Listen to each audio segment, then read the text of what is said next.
Right అండి. Okay, Dattatreya గారు మనం దత్తాత్రేయ గారు, బీఆర్ఎస్ పార్టీ వ్యవహారం ఎలా ఉందంటే అమ్మ పెట్టదు అడుకొని ఇవ్వదన్నట్టుగా మీరు చేయలేదు, మీరు ఇప్పుడు చేస్తుంటేనేమో అడ్డం పడుతూ ఉన్నారు, దీన్ని విమర్శిస్తూ ఉన్నారు, పొలిటికల్ డ్రామా అని చెప్పేసి మాట్లాడుతున్నారని చెప్తున్నారు. అంటే అసలు బీఆర్ఎస్ కు ఉన్నటువంటి అభ్యంతరం ఏంటి ఈ బిల్లు విషయంలో, ఆర్డినెన్స్ విషయంలో? చాలా వ్యాలిడ్ ప్రశ్న అడిగారు రోజు గారు. Good evening. ఇప్పుడు తెలంగాణ రాష్ట్రంలో ఉన్నటువంటి బీసీల పైన కేవలం ఇవాళ పెద్ద ఎత్తున కాంగ్రెస్ పార్టీ పైన ప్రెషర్ పెరిగింది. ఎందుకంటా ఉన్నామంటే రాష్ట్రంలో ఉన్నటువంటి అన్ని బీసీ సంఘాలతో పాటు మా పార్టీకి సంబంధించినటువంటి ఎమ్మెల్సీ గారు కవిత గారు కూడా దాదాపుగా సంవత్సరంన్నరగా తెలంగాణ రాష్ట్రంలో ఉన్న 10 జిల్లాలలో రౌండ్ టేబుల్ సమావేశాలు పెట్టడం కావచ్చు, ప్లస్ ఈ బిల్లు పైన వివిధ రూపాల్లో పోరాటం జరిగింది. ఇందిరా పార్క్ వద్ద దాడుస్తున్న ధర్నా చేయడం, ఆ తర్వాత రైలు రోకు క్రమంలో ఒక నిమిషం అండి.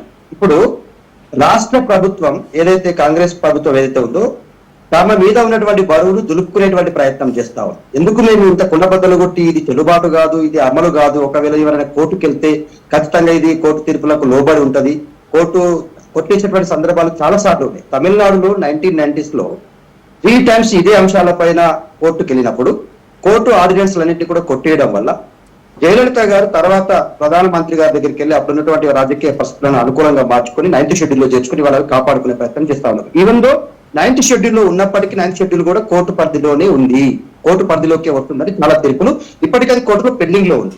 ఇంకొక అంశం ఏంటంటే ఒకవేళ మీరు ఆర్డినెన్స్ జారీ చేయాలనుకుంటే మరి బిల్లు తతంగము అసెంబ్లీలో తీర్మానము ఎందుకు చేశారు?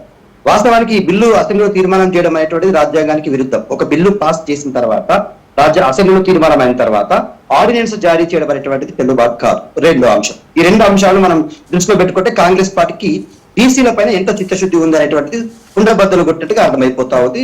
ఇదొక విషయం. ఇంకోటి ఏమంటా ఉందంటే ఈ కాంగ్రెస్ లో ఉన్నటువంటి జానారెడ్డికి కావచ్చు, ఉత్తమ్ కుమార్ రెడ్డికి కావచ్చు, కోమటిరెడ్డికి కావచ్చు, లేకపోతే రేవంత్ రెడ్డి గారికి కావచ్చు, నిజంగానే బీసీల మీద చిత్తశుద్ధి ఉంటే మీరు ప్రతిదీ ఈ బీసీల అంశం ముందుకు వచ్చిన ప్రతిసారి మీరు చేస్తున్నటువంటి తతంగం మొత్తం కూడా తెలంగాణ ప్రజలు చాలా క్లియర్ గా దగ్గరుండి అబ్జర్వ్ చేస్తా ఉన్నారు. ఎందుకంటున్నామంటే బీసీల అంశం వచ్చినప్పుడు మీరు డెడికేషన్ కమిషన్ వేస్తేనే ఈ యొక్క సర్వే గానీ లెక్కలు గానీ మీరు తీసినటువంటి కులగణలో వచ్చినటువంటి పర్సెంటేజ్లు కానీ చెల్లుబాటు అయితే నాయన డెడికేషన్ కమిషన్ వేయాలని చెప్పేసి కోర్టుకు వెళితే తప్ప, హైకోర్టుకు వెళ్ళి హైకోర్టు సూచనలు చేస్తే తప్ప డెడికేషన్ వేయనంత నిర్లక్ష్యంగా ఈ లెక్కల పైన చేసేటువంటి ప్రయత్నం చేశారు. ఏదో దుక్కునే ప్రయత్నం చేశారు. నిజంగానే ఇంత గట్టిగా బీసీలు ఉద్యమం చేస్తారా? ఇంత చైతన్యం ఉందా బీసీలో? ఇంత తిరుగుబాటు అవుతుందా? ఇవ్వలేని పరిస్థితి వస్తుందా? చూద్దాంలే, నోటి మాటగా ఇచ్చేసినాం కదా, అది అమలు చేయకపోతే ప్రశ్నించేటోడు మనల్ని ఎవడున్నాడు మనం అధికారంలో ఉన్న తర్వాత అని గాలికి ఇచ్చేసారు.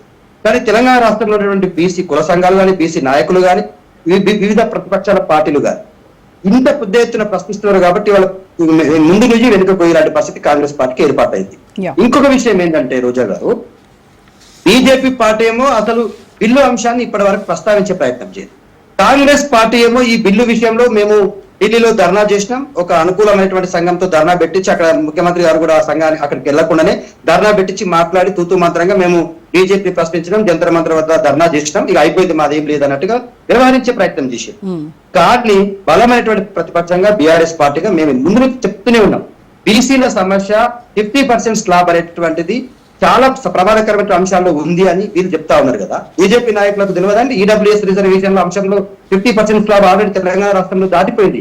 మీకు తెలియాల్సిన అవసరం 27% బీసీల రిజర్వేషన్లు, 15% ఎస్సీల రిజర్వేషన్లు, ఒక 6% ఎస్టీ రిజర్వేషన్స్ తో పాటు 10% ఈడబ్ల్యూఎస్ ఇచ్చిన తర్వాత 63% అండ్ ఎబో ఇవాళ తెలంగాణ రాష్ట్రంలో రిజర్వేషన్స్ అమలవుతున్నాయి కదా. మరి ఆ సమయంలో ఈ స్లాబ్ అనేటువంటి గుర్తుకు రాదు. కానీ బీసీలకు రాజకీయమైనటువంటి అవకాశాలు ఇచ్చే సమయంలో విద్యా ఉద్యోగ బిల్లు విషయంలో మళ్ళీ దీంట్లో ప్రస్తావించలేదు. ఆర్డినెన్స్ లో కేవలం రాజకీయంగా స్థానిక సంస్థల ఎన్నికల్లో మాత్రమే ఇచ్చేటువంటి ప్రయత్నం చేస్తున్నాం అంటా ఉన్నారు. ఇది బుల్డోజ్ చేస్తున్నట్టుగా క్లియర్ గా తెలంగాణ రాష్ట్రంలో ఉన్నటువంటి బీసీ మేధావులకు కానీ, మాలాంటి ఉద్యమాలు ఉన్నటువంటి విద్యార్థి నాయకులకు ఎదిగినటువంటి మాకు కానీ చాలా స్పష్టంగా అర్థమవుతా ఉంది. ఈ 2 పార్టీలు, ఇటు బీజేపీ అటు కాంగ్రెస్ పార్టీ కేవలం ఏదో బీసీలను ముందు పెట్టి రాజకీయం చేసే ప్రయత్నం చేస్తారు. ఎందుకు బీజేపీ అంటా ఉన్నామంటే బీజేపీ పార్టీ రాష్ట్ర అధ్యక్షుడిగా ఒక బీసీ చెల్లుబాటు కాడు, బీజేపీ పార్టీకి ఎల్పీ నేతగా అసెంబ్లీలో ఒక బీసీ అనేటువంటి వాడు చెల్లుబాటు కాదు. కేవలం బీసీలను మాత్రం అధికారంలోకి వస్తే ముఖ్యమంత్రిని చేస్తారు. అధికారం బీజేపీకి అందరి ద్రాక్ష ఈ తెలంగాణ రాష్ట్రంలో గుర్తుపెట్టుకోండి. కానీ అందరి ద్రాక్ష పండు విషయంలో బీసీలకు ఇస్తామని ప్రగల్భాలు పలికే ప్రయత్నం చేస్తారు. కాంగ్రెస్ పార్టీ ఏమో ఇవాళ ఆర్డినెన్స్ అనేటువంటిది కోర్టు కాంగ్రెస్ పార్టీ కూడా OC Reddy CM Revanth Reddy last next వచ్చేది బీసీ అన్నారు. మరి బీజేపీ వాళ్ళు కూడా తమ నెక్స్ట్ అధికారంలోకి వచ్చిన తర్వాత ముఖ్యమంత్రిగా బీసీనే ఉంచుతామని చెప్తున్నారు. బీఆర్ఎస్ స్టాండ్ ఏంటి చెప్పండి దీంట్లో? ఒకటే అండి, బీఆర్ఎస్ పార్టీగా బీసీల విషయంలో మేము ఏ రోజు కూడా దాగుడు మూతల దండాకోరు ఆడలేదు. కుండబద్దలు కొట్టినట్టుగా వాస్తవ విషయాన్ని ముందు పెట్టాం. ఇప్పుడు ఇంతకుముందు మిత్రుడు చరణ్ కౌశిక్ 18% రిజర్వేషన్లే వచ్చినాయి, కేవలం కేసీఆర్ ముఖ్యమంత్రి కావడం వల్లనే వచ్చింది అంటారు. మిత్రుడికి ఒకసారి ఒక కేసు నేను ప్రస్తావిస్తా ఉన్నా. ఇక్కడ జానారెడ్డి గారు ఈ రిజర్వేషన్ల అంశంలో 1996 లో ఆయన పంచాయతీరాజ్ శాఖ మంత్రిగా ఉన్నప్పుడు ఒక కేసు పడింది. ఆ కేసులో ఉన్నటువంటి రిజర్వేషన్ల అంశంలో జానారెడ్డి గారు బీసీలకు ఈ శాతం ఇవ్వడం వల్ల రిజర్వేషన్స్ అనేటువంటివి ఏది పర్సంటేజ్ ఆఫ్ రిజర్వేషన్స్ అనేటువంటి ఎక్కువ తక్కువ అవుతున్న అంశంలో ఆయన ప్రస్తావించి కోర్టుకు వెళ్లి కోర్టులో ఉన్నటువంటి న్యాయమూర్తులను ప్రభావితం చేసి ఇవాళ రిజర్వేషన్ల బిల్లును ఆపే ప్రయత్నం చేస్తారు. అయినప్పటికీ కేసీఆర్ గారు స్థానిక సంస్థలు మహిళలకు 50% ఇచ్చినాం.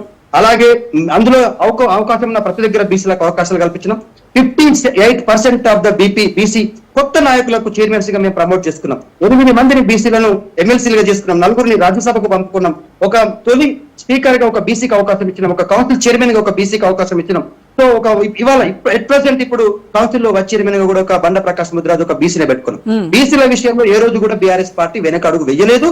లేనివి అంటే అసాధ్యం కానివి మాటలు ఇచ్చి ప్రజల ముందర నవ్వినోడి ముందర జారిపడ్డట్టుగా మేము ఆ ప్రయత్నం చేయలేదు. రోజాగా చాలా స్పష్టంగా మాకు క్లారిటీ ఉంది బీసీల విషయంలో. బీసీలకు రాజకీయంగా జరిగేటువంటి అవకాశాల విషయంలో మేము ఈ రోజు వెనక అడిగేది పెద్ద పాత్ర ఇచ్చినాం. అత్యధిక శాతం ఇవాళ బీజేపీ కావచ్చు, కాంగ్రెస్ పార్టీ కావచ్చు, కేవలం బీసీలని వాడుకునే ప్రయత్నం చేస్తే మేము వాళ్ళని వాడుకలోకి తీసుకొచ్చినాం. రాజకీయంగా అవకాశాలు కల్పించినాం. వాళ్ళ రాజకీయ ప్రాతినిధ్యాన్ని మేము పెంచినాం. సో ఇప్పుడు ప్రజెంట్ ఉన్నటువంటి స్థానిక సంస్థల ఎన్నికల అంశం అనేటువంటిది ఎందుకంటే ఇవాళ 7 నెలలుగా సుప్రీంకోర్టు చాలా స్పష్టంగా హైకోర్టు చాలా స్పష్టంగా చెప్తూనే ఉంది. మీరు రిజర్వేషన్స్ పేరు మీద ఈ 42% అనేటువంటి అంశం పేరు మీద ఎన్నికలను వేయకుండా స్థానిక సంస్థల పరిపాలన కుంటుపట్టిస్తా ఉన్నారు. స్థానిక సంస్థల ఎన్నికలు సెప్టెంబర్ లోపల జరగాలనే అంశం వచ్చింది కాబట్టి ఎవరో న్యాయ నిపుణులు సలహా ఇచ్చినట్టున్నారు. మేమేమంటా ఉన్నామంటే ఇప్పుడు ఈ రాష్ట్ర ప్రభుత్వానికి అటు కేంద్రంలో ఉన్నటువంటి బీజేపీ పార్టీకి 2 పార్టీలకు సలహా ఇస్తా ఉన్నాం. అయ్యా మీరు ఇమీడియట్ గా ఈ ఆర్డినెన్స్ జారీ చేయండి. ఎన్నికలకు వెళ్ళాలనేటువంటి ఆతృత మీకుండొచ్చు, ఏదో లబ్ధి పొందాలని ఆతృతతో వెళ్తే ఎవరైనా కోర్టుకు వెళితే మేము కెమిటేయమని చెప్తా ఉన్నాం. ఎందుకంటే ఎన్నికల ప్రక్రియ సజావుగా జరగాలి. ఎలక్షన్ కమిషన్ రిజర్వేషన్స్ ప్రకటించాల్సిన అవసరం ఉంది. ఏ నియోజకవర్గాల్లో బీసీలకు 42% ఆఫ్ రిజర్వేషన్స్ ని క్లారిటీగా ఇవ్వాల్సిన అవసరం ఉంది. అది సర్పంచ్ ఎలక్షన్స్ లో కావచ్చు, ఎంపీటీసీ జెడ్పీటీసీ ఎలక్షన్స్ లో కావచ్చు. ఈ రిజర్వేషన్స్ తేలకుండా ఇప్పుడు ఆర్డినెన్స్ పేరు కుదరదు.